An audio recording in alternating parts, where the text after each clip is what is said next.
Bisnis gak berubah karena niat, tapi karena langkah nyata. Ini 7 langkah mengubah bisnismu. Perhatiin ini. Pernah nggak sih Anda ngerasa bisnis yang dijalani kok kayaknya mandek, nggak maju-maju? Nah, kalau iya, Anda datang ke tempat yang pas banget. Kali ini, kita bakal bedah tuntas 7 langkah dari Dewangga buat mengubah bisnis Anda, tapi mulainya dari dalam diri. Yuk, kita langsung aja. Rasanya tuh udah kerja keras banget ya kan, siang malam, pikiran ke bisnis terus, tapi kok hasilnya kayak jalan di tempat? Kalau Anda ngerasain ini, tenang, Anda nggak sendirian. Ini masalah yang umum banget dialami banyak pengusaha. Nah, Dewangga ini nangkep banget perasaan ini. Kalimatnya tuh, bisnis sudah lama tapi hasil masih segitu-segitu saja. Wah, ini ngena banget sih ya. Menggambarkan frustasinya para pengusaha yang udah ngasih waktu bertahun-tahun tapi pertumbuhannya belum kelihatan. Oke, pertanyaannya sekarang, gimana caranya kita keluar dari jebakan ini? Gimana caranya kita bisa memutus siklus stagnan yang bikin capek ini? Nah, itu dia yang bakal kita kupas tuntas. Yang menarik di sini, solusinya itu bukan soal nyari strategi marketing baru atau taktik jualan yang aneh-aneh. Bukan.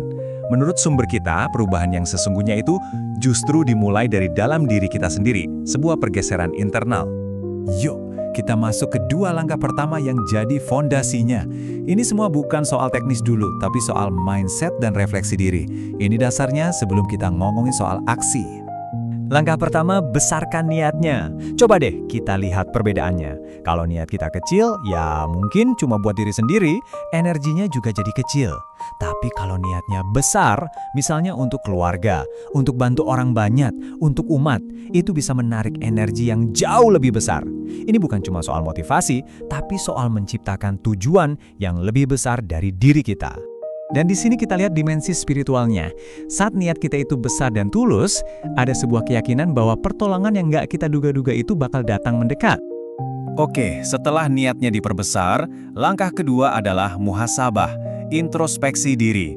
Pertanyaannya sekarang dibalik, bukan lagi apa yang salah sama bisnis saya, tapi apa yang salah sama diri saya. Nah, ini dia nih, beberapa kemungkinan akar masalah yang sering banget kita abaikan. Bisa jadi karena ilmu kita kurang, atau kita nggak konsisten, sering nunda-nunda, atau jangan-jangan cara kita bersikap ke orang lain.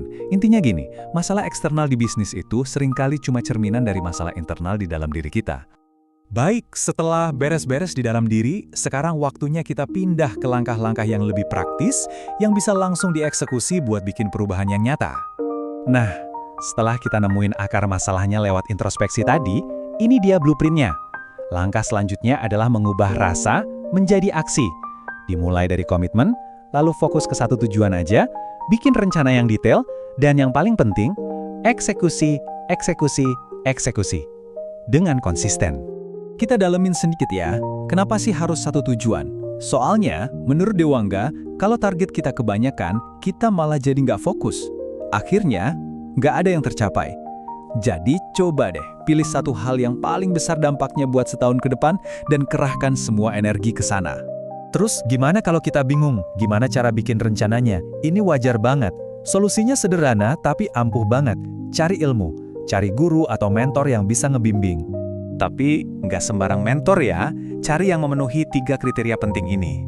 Pertama, ilmunya teruji, artinya udah terbukti berhasil, bukan cuma teori. Kedua, amalnya teruji. Dia beneran ngelakuin apa yang dia ajarin. Dan ketiga, akhlaknya teruji.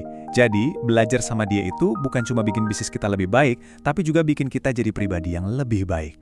Begitu punya rencana, jangan ditunda. Kutipan ini benar-benar jadi pengingat keras buat kita. Sebagai pengusaha kan nggak ada bos. Jadi pintu buat menunda itu selalu kebuka lebar. Kita harus lawan itu, mulai sekarang juga. Dan pas eksekusi, kasih yang terbaik, jangan hitung-hitungan. Fokus ke usaha maksimal. Nah, sekarang kita sampai di langkah yang terakhir. Langkah yang mungkin paling dalam dan bisa jadi yang paling nggak kita duga dari semuanya.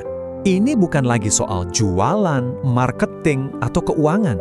Bukan, ini soal sesuatu yang jauh lebih personal, yang ternyata jadi fondasi dari semua kesuksesan yang kita kejar. Dan ini dia, langkah ketujuh adalah perbaiki hubungan Anda dengan orang tua. Sumber kita mengamati sebuah pola yang luar biasa. Katanya, kalau urusan sama orang tua kita beres, entah kenapa urusan-urusan lain itu jadi ikut beres. Ini seperti kunci pembuka rezeki yang sering banget kita lupakan.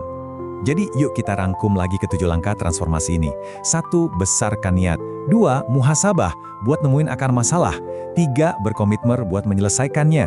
4. Tetapkan satu tujuan dan bikin rencana detail. 5. Eksekusi tanpa nunda. 6. Kasih yang terbaik, jangan hitung-hitungan. Dan yang ketujuh, kunci dari semuanya, perbaiki hubungan kita dengan orang tua. Dan kita tutup dengan pesan yang jelek banget. Kalau kita keras ke diri sendiri, maka kehidupan akan lunak kepada kita. Perubahan itu butuh disiplin. Ini ajakan untuk kita menuntut lebih dari diri sendiri biar kehidupan juga ngasih lebih ke kita.